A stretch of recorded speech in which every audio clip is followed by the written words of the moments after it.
만약에 우리 자신이 좀 그렇지 않으면 우리 자녀들만이라도 꼭 유능하고 똑똑하고 실력 있고 쓸모 있는 사람이 됐으면 좋겠어서 최선을 다해서 그렇게 가르치려고 하죠. 오늘날 이 시대의 그 교육 시스템은 이런 사람을 만들어내는 일종의 공장 같은 곳입니다. 그래도 과언이 아니에요. 공장이라고 해도. 그래서 이 과정을 잘 마친 사람은 칭찬을 받고, 그렇지 못한 사람은 실력 없고 실패자 혹은 루저로 그렇게 여겨지죠.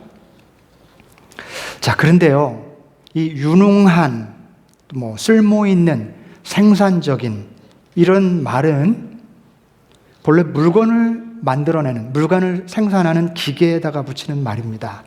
기계에다가 붙였던 형용사예요. 어떤 기계가 쓸모 있고 생산적이냐 아니냐, 그 기준, 그 여부를 따라서 그 기계를 더 많이 만들어내기도 하고, 쓸모 없으면 폐기 처분해버리죠. 그게 기계죠. 처음에 산업혁명이 일어나서 기계를 만들고, 그리고 기계를 그런 식으로 이제 바라보고 만들고 버리고 하면서 그와 같은 쓸모 있는 기계를 통해서, 생산적인 그런 기계를 통해서 많은 물건들이 쏟아져 나오지 않습니까? 그래서 갑자기 사회가 풍성해졌습니다. 혁명이라고 부르는 이유가 바로 거기 있죠. 사회 시스템을 완전히 뒤바꿔 놨습니다. 그런데 그때부터 세상에 이전에는 없었던 가치관 같은 게 생겨나요. 생산성, 그죠? productivity, 효율성, 이런 말, 결과, 실적, 이런 것들이 굉장히 중요한 밸류가 돼버렸어요, 사회에. 그런 방식으로 200년, 300년이 흐르는 동안 세상은 진짜 그 역사 이래 어느 때보다도 풍요로워졌습니다.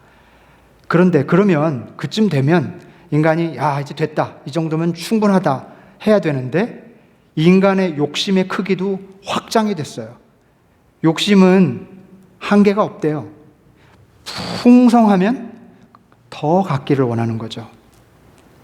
우리가 가끔 생각해 보면 부자들이 어마어마한 돈을 가지고 있는데도 돈을 더 벌려고 하죠. 그게 증거예요. 그거에 100분의 1만 갖고 있어도 평생 살고 있는데도 불구하고 더 벌려고 합니다. 욕심의 크기는 끝없이 확장이 됩니다. 그 욕심을 따라서 만들어진 사회 시스템이 자본주의, 캐피탈리즘입니다. 자본주의 사회를 유지하는 중요한 시스템이 뭐냐면 경쟁 시스템이고요. 자, 조금 지루해지죠? 이 경쟁 시스템에, 경쟁에서 이기려면 사람이 어떻게 돼야 되냐면 유능해야 돼요. 쓸모 있고 생산적인 사람이 돼야 됩니다. 좋은 결과를 보여줘야 되는 거죠. 그래서 이 기준에 맞지 않으면 무능하고 쓸모없는 사람, 경쟁력 없는 사람이라는 이유로 사회로부터 소외를 당하는 겁니다. 자, 여러분, 이 현상이 뭐냐 하면 사람이 어느덧 기계처럼 취급되는 시대가 돼버린 거예요. 쓸모 있는 사람이라는 말은 정말 무서운 말입니다. 인간에게 붙일 수 없는 말이에요. 쓸모? 사람이 쓸모 여부로 판단될 수 있는 것인지, 그래도 되는 건지 한번 좀 생각해 볼 필요가 있어요. 우리가 살면서 기분이 굉장히 나빠지고 비참해지는 두 가지 경우가 있어요. 하나는 다른 사람으로부터 무시당할 때 굉장히 기분 나쁘죠. 되게 기분이 나빠지고 관계에 문제가 생기는 경우는 이제 다양한 방식으로 내가 그 무시당하는 경험을 했을 때예요. 결국 또 다른 하나는 뭐냐면 내가 도모하던 일에 실패했을 때, 그때 굉장히 기분이 나빠지고 비참해지죠. 이 두 경우 다 마음속에서 똑같은 반응이 일어납니다. 어떤 반응이냐면 무능하고 쓸모없는 존재가 되었다는 느낌입니다. 무능하고 쓸모없는 것 같아요. 남이 무시할 때, 이렇게 남이 무시할 때 굉장히 내가 쓸모없는 존재 같은 느낌이 드러나고, 뭔가에 실패했을 때 굉장히 내가 무능하고 생산적이지 못하고 쓸모없는 존재인 것 같은 느낌이 듭니다. 그때 우리는 굉장히 비참해지고 또 불쾌해져요. 그건 인지상정입니다. 그건 당연한 거고 자연스러운 일이에요. 문제는 우리가 이런 일을 당할 때, 그런 상황에서 비참해지고 불쾌해진다는 데 있는 게 아니에요. 그거는 어떻게 보면 자연스러운 현상입니다. 문제는 뭐냐면 어떻게든 내가 무능한 사람이 아니고 쓸모없는 존재가 아니라는 걸 증명하려고 애쓴다는 데 문제가 있어요. 여러분, 왜 우리는 꼭 유능해야 합니까? 왜 우리는 똑똑해야 되죠? 왜 쓸모가 있어야 합니까? 왜 좋은 결과를 꼭 만들어내야만 하는 사람이어야 할까요? 우리가 기계입니까? 왜 우리는 어느덧 유능함, 쓸모 있음으로 판단되고 나도 그런 시스템에 맞춰 살고 그래서 그렇게 무시당하거나 실패하면 그렇지 않은 사람인 것처럼 그렇게 발버둥치고 애를 쓸까요? 왜 우리는 유능, 무능을 떠나서 쓸모 여부를 떠나서 사람이 가치 있는 존재이고 어떤 결과를 내느냐와 상관없이 존귀한 존재라는 사실을 자꾸 잊어버릴까요? 왜 이것을 믿지 못할까요? 복음이란 당신이 쓸모 여부를 떠나 유능 여부를 떠나 존귀한 존재다라는 선언입니다. 만약 우리가 복음을 믿는다고 하면서도 이 가치관에 흔들리며 살아간다면 우리 복음을 믿지 않는 거나 마찬가지입니다. 예수님 시대의 회당, 시나고그, 이 회당은 유대인들의 삶의 중심이었습니다. 아이들 교육도 거기서 이루어졌고요. 또 성인들의 신앙교육, 마을의 중요한 이슈나 사람들의 크고 작은 문제들을 의논하고 결정하는 곳이기도 했어요. 종교적인 공간일 뿐만 아니라 문화와 교육의 공간이기도 했고요. 또 때로는 기쁜 일, 슬픈 일을 같이 나누면서 살아가는 그런 삶의 아주 중요한, 유대인들에게는 아주 터전 같은 곳입니다. 그런데 이 삶의 공간으로부터 소외되어 살아가는 남자가 있었으니 그 사람이 바로 오른손이 오그라든 사람이었습니다. 우리가 오늘 읽은 성경 본문의 그 주인공입니다. 유대 사회의 정결법이라는 게 있죠. 이 정결법에 따르면 왼손으로 밥을 먹거나 물건을 만지면 부정해집니다. 굉장히 아이러니한 것은 주이시들이 왼손잡이들이 되게 많아요. 그거 아세요 혹시? 굉장히 많더라고요. 아무튼 왼손으로 뭘 만지면 부정해집니다.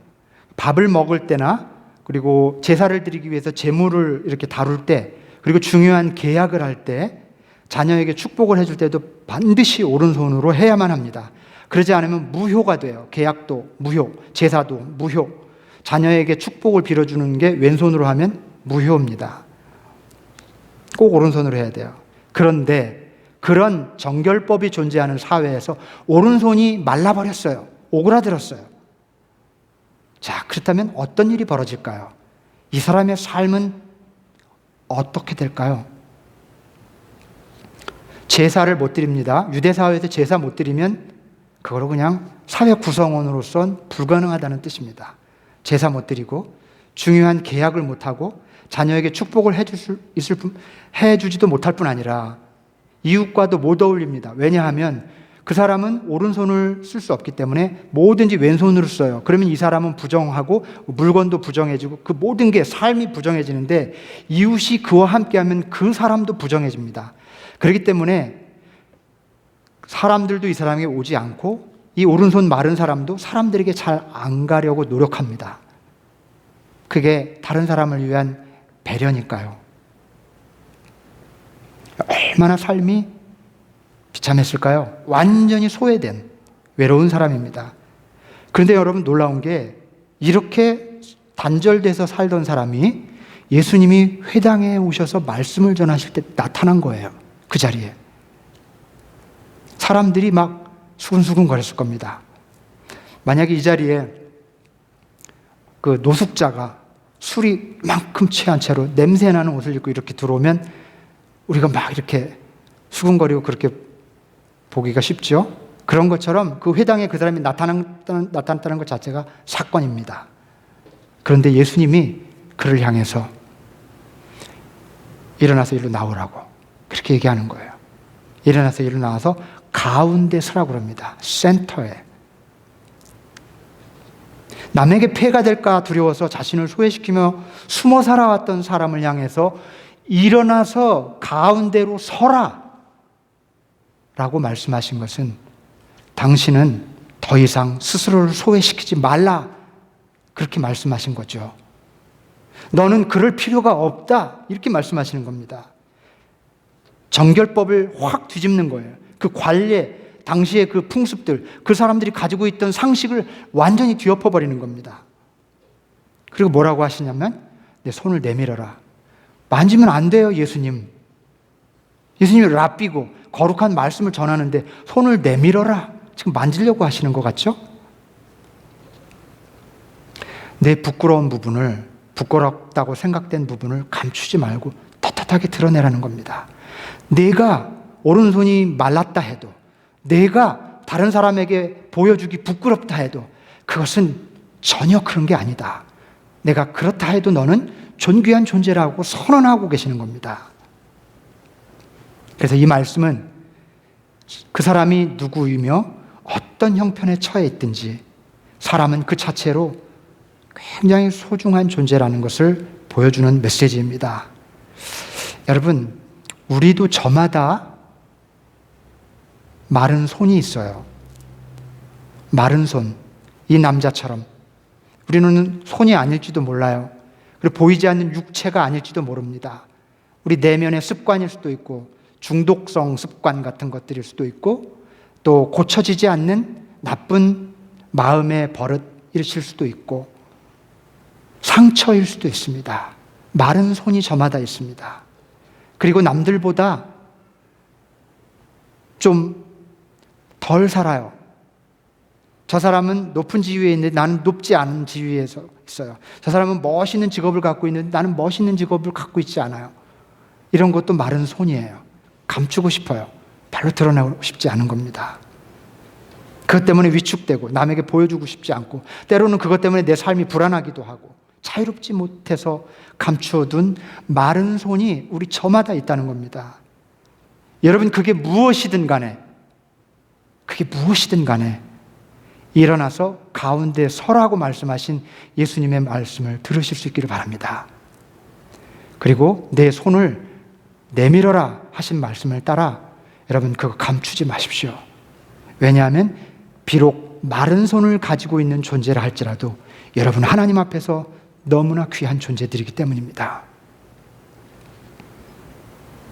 예수님이 많은 사람들 앞에서 이 남자를 일으켜 세우시고 손을 내밀게 하셨다는 것, 그것은 우리가 어떤 존재이든 어떤 문제를 가졌든 그것이 스스로를 소외시키고 숨어야 할 이유가 될 수 없다는 겁니다. 우리가 무능하거나 똑똑하지 않거나 쓸모없거나 비생산적이거나 경쟁에서 뒤처졌다 해도 주님께 여전히 우리는 소중한 존재라는 사실에 아무런 영향도 끼치지 않습니다.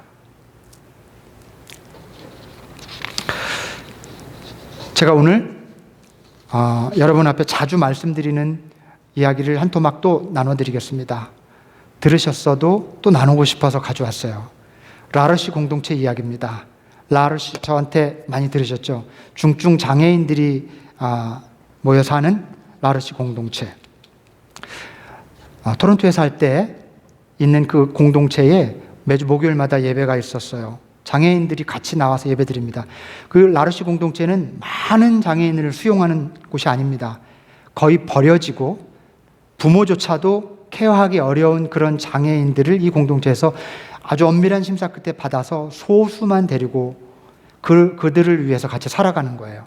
한 16명 정도 됐던 기억은 나는데 이 장애인들과 함께 예배를 드립니다. 예배의 모토가 한마디로 셀러브레이션이었어요.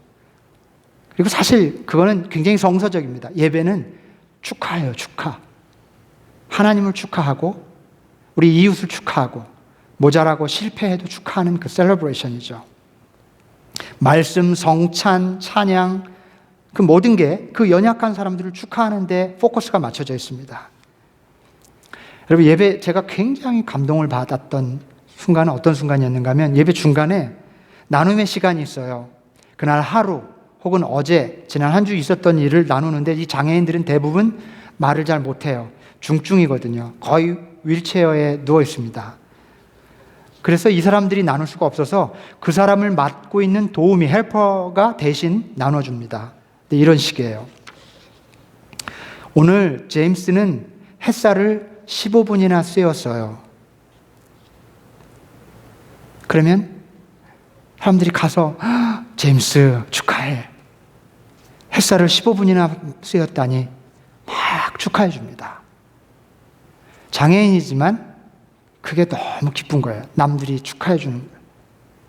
또 다른 사람이 나와서 나눕니다. 폴은 어제보다 5분이나 더 걸었어요. 제이콥은 어제 꽃을 보고 활짝 웃었습니다. 조애나는 예배 때마다 소리를 질렀는데 오늘은 굉장히 그 소리가 작았어요. 작게 소리를 질렀어요.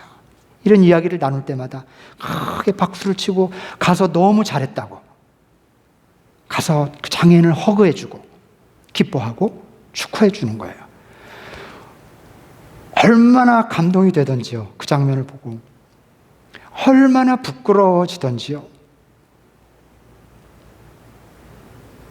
사실 도와주는 사람 없이는 밥도 잘 못 먹고 걷지도 못하고, 일반적인 관점에서 볼 때 정말 거의 아무것도 할 수 없는 사람들, 할 줄 모르는 사람들, 세상의 관점에서 정말 효율성 제로, 생산성 없고 능력 없고 성과도 낼 수 없는 연약한 사람들의 최하층, 그런 사람들, 유능하고 쓸모있고 생산적인 사람이 되기 위해서 전쟁을 치르는, 전쟁보다 더 무서운 경쟁을 치르는 사회에서 이들은 얼마나 연약하고 무력하고 쓸모없는 존재들입니까? 그런데 여러분, 정말 이 사람들이 쓸모없는 존재들일까요? 여러분들 그렇게 생각하시나요? 헨리 나우엔이 여기 살았죠. 그래서 유명해졌어요. 헨리 나우엔은 이 공동체에서 아담이라는 중증 장애인을 책임지는 헬퍼였어요. 도우미. 이 사람과 함께 살면서 얼마나 세상의 가치관이 잘못된 것인지 뼈저리게 깨닫습니다. 심지어 사제이고 신학 교수이고 좋은 일을 하면서 살았다고 하는 자기 자신의 가치관 속에도 들어있는 쓸모 여부, 생산성 여부, 효율성 여부로 사람을 판단하고 가치를 매겼던 자기의 깊은 습관까지 깊이 반성을 합니다. 아담, 비록 말도 할 줄 모르고 입에서 침이 계속 흘러서 계속 수건으로 닦아줘야 돼요. 때로는 괴성을 지르고, 그리고 시저가 옵니다. 발작을 일으켜서 이 붙잡아주지 않으면 휠체어에서 쓰러집니다. 정말 무력하기 짝이 없는 이 중증 장애인이지만, 헨리 나우엔은 아담이 누워있는 그 특수 휠체어 옆에 가만히 앉아있을 때마다 그에게서 말로 표현할 수 없는 위로를 받았다는 거예요. 그는 가만히 있을 뿐인데 나우엔이 깊은 위로를 받는 거예요. 그리고 그가 얼마나 아름다운 사람인지를 절절하게 깨닫습니다. 그리고 아담이라는 책을 써요. 아주 얇은 책입니다. 감동으로 읽어낼 수밖에 없는 책, 아담. 이거 꼭 읽어보세요. 아담은 헨리 나우엔이 왜 이 사람을 아름답다고 얘기했는가 하면, 세상 그 누구보다도 너무나 놀라운 능력을 가진 사람이라고 생각을 했는가 하면, 나우엔은 이 사람에게서 그런 능력을 받습니다. 아담은 아무도 판단하지 않아요. 그냥 옆에 존재해 줄 줄 아는 능력이 있어요. 그리고 아담은 자신이 너무 연약하고 무력해서 다른 사람을 전적으로 의지할 줄 아는 능력이 있어요. 유능하다는 사람, 실력 있다는 사람들에게는 절대로 찾아볼 수 없는 능력, 누군가를 전적으로 의지하고 신뢰할 줄 아는 그런 힘이 있어요. 아무것도 할 줄 모르는 것 같지만 사실 헨리 나우엔이 가장 깊은 감동을 받은 것은 아담이 어마어마한 능력을 가졌는데 그것은 힘들고 시저가 와서 온몸이 경직되는 그 고통, 그 괴로운 순간순간을 엄청난 인내로 견디면서 끊임없이 숨쉬면서 생명을 붙들고 있다는 점이었습니다. 이 연약한 생명이 자기 생명을 붙들려고 노력하고 애쓰는 모습에서 나우엔은 큰 감동을 받습니다. 멋지고 잘생기고 능력 있고 인정받는 사람들이 얼마나 자기 자신을 멸시하고 비교하고 또 그런 데서 실패하면 좌절하고 쉽게 자기 생명을 버리려 하고 그렇게 살아갑니까? 그런 걸 볼 때 아담은 소위 정상인이라고 불리우는 사람들이 갖지 못한 너무나 놀라운 능력을 가졌다는 그것을 보고 헨리 나우엔이 큰 감동과 또 회개를 했다고 하는 것입니다. 여러분, congratulation 그리고 celebration이라는 말의 이 차이를 아시나요? 축하합니다. 둘 다 축하한다는 말이죠. congratulate, celebrate. 그죠? 비슷하지만 다른 뜻을 가진 단어를 풀어주는 사전이 있는데요. 그 사전을 보면 congratulation은 어떤 업적이나 성과를 축하해 주는 말이고요. celebration은 그 일 자체, 그리고 사람 자체, 주어진 그대로의 상태를 축하하는 의미라고 합니다. 여러분, 우리는 잘한 사람, 성과를 낸 사람에게 박수 쳐주는 congratulation에 익숙해요. 잘 못해도 그냥 그 존재 자체로 박수 쳐주는 celebration에 아주 약합니다. 여러분, 이것은 우리가 지금 세상의 가치가 복음의 가치를 압도하는 시대에 살고 있다는 증거입니다. 세상의 가치는 congratulation의 가치죠. 그러나 복음의 가치는 celebration의 가치입니다. 좋은 결과와 성공에 대한 그런 축하만 있고 부족한 결과와 실패에 대한 축하는 없는 시대, 실력과 유능함에 대한 축하만 있고 부족함과 연약함에 대한 축하는 없는 시대, congratulation만 있고 celebration이 없는 시대를 우리가 살고 있어요. 그런데 하나님은 congratulation의 하나님이 아니라 celebration의 하나님입니다. 따라서 하나님을 믿는 우리는 congratulation의 길이 아닌 celebration의 길을 따라가야 합니다. 사랑하는 우리 교우 여러분, 저는 우리 교회가 부흥하는 방법은 잘 모르겠어요. 하지만 좋은 교회가 되는 방법은 알고 있습니다. 저는 여러분에게 이 사회를 살면서 성공하는 법을 가르쳐 드릴 수 없지만 여러분이 하나님 앞에서 사는 법은 가르쳐 드릴 수 있을 것 같습니다. 우리가 비록 작고 연약하고 부족해도 서로를 소중히 여기고 축하해 줄 줄 안다면 라르시 공동체처럼 부족하고 연약해도 있는 그대로의 모습을 우리 교인들이 서로 소중히 여겨주고 축하해 줄 줄 안다면 우리는 하나님 앞에서 살아갈 수 있게 될 것입니다. 그리고 우리 교회는 세상에 없는 교회, 정말 좋은 교회가 될 것입니다. 믿으십니까? 아멘. 기도하겠습니다.